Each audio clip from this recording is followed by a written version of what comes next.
visitors that we allow, we only allow one boatman to come, because we don't want the island spoilt, and too many people could not only wear down the paths and so on, but they wear down us as well.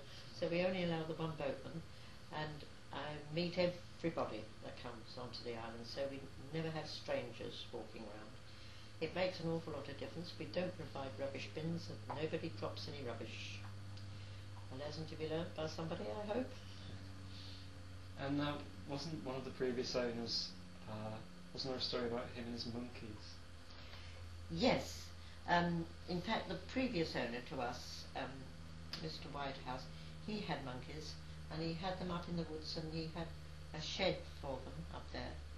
And they went ashore one day when it was cold, and they'd left them with their usual oil stove, and they'd knocked the oil stove over, and they got burnt, I'm afraid. But apart from, you'll see, we're very lucky that the island's wooded, and that's an unusual thing for small islands. Usually they're too windswept to have trees, and in a book, Bond's History of Looe of 1823, he speaks about the island, and he said the island would be the better for trees. So there weren't any trees then, but now, of course, it is really quite verdant with the greenery.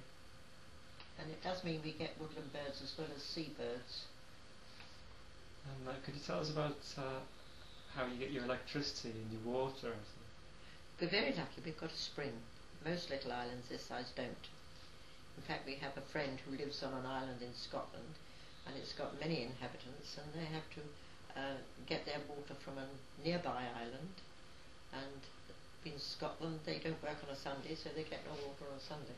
But we have a spring of our own, and that's, when we first came, the pump that we had to use to pump up the water was one that you had to pull with a string, and you walked up some steps out off the beach, because the spring was in the cliff on the jetty beach, and if the string broke, you fell backwards down the steps.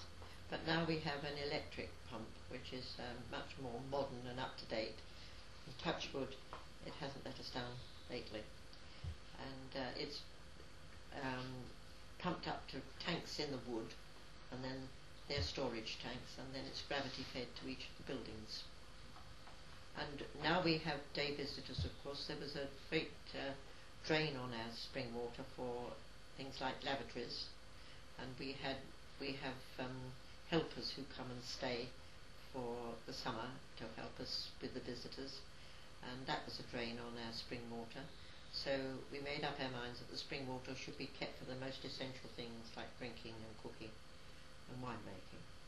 And then we use rainwater, and there were 2 rain barrels when we came here. We've got 37 now, and we use the rainwater for washing ourselves and washing up and laundry, and then we pump up seawater for the lavatory. And I haven't found anybody else in the country that uses seawater for lavatories. If there are, I'd be glad to meet them. What about the electricity? How do you come? Electricity, that's a generator. This is our second generator. There was one here when we came, a small 5 kilowatt one, so there's a limit to what you can get from it. And we were anxious that Addie should be able to do her pottery by electricity. So they made inquiries, and when we could afford it, we had a bigger 7 kilowatt one put in. And we have the 5 kilowatt one and now as a standby, and that's pretty ancient, because we've been here 34 years and it'd been here some time before that. And with the tender guidance of Gus, it hasn't caused us much trouble lately. And with having a number of beaches here, you must have had some strange things washed up over the years. Yes. Not in our time, but one of the strangest things that must have happened here was a whale washed up on Jetty Beach. And I have the cuttings from the Cornish Times at the time, 1929 it was, and it was 56 feet long and 36 feet in circumference, and it was dead, of course, because once they've been beached they don't last, and they didn't know what to do about it, so they sent to the local people, and they sent some men over to deal with it, and we have a photograph of it with 7 men standing on its back with their hands joined together, and they don't go from end to end, so there must have been an 8th man there to take the photograph. And as it was 1927, these poor men were dressed in +4s, which makes a very funny photograph.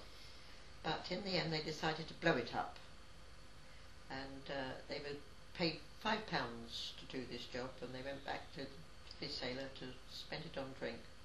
And they didn't know what type of whale it was, so they thought it would be interesting to find out, so they cut off a lump of it and they sent it up to London to the museum to be identified.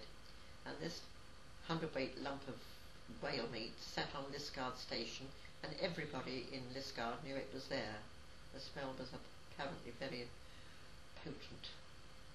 And somewhat more tragically, there was a body washed ashore. Yes, that was unfortunate because it was somebody that we knew.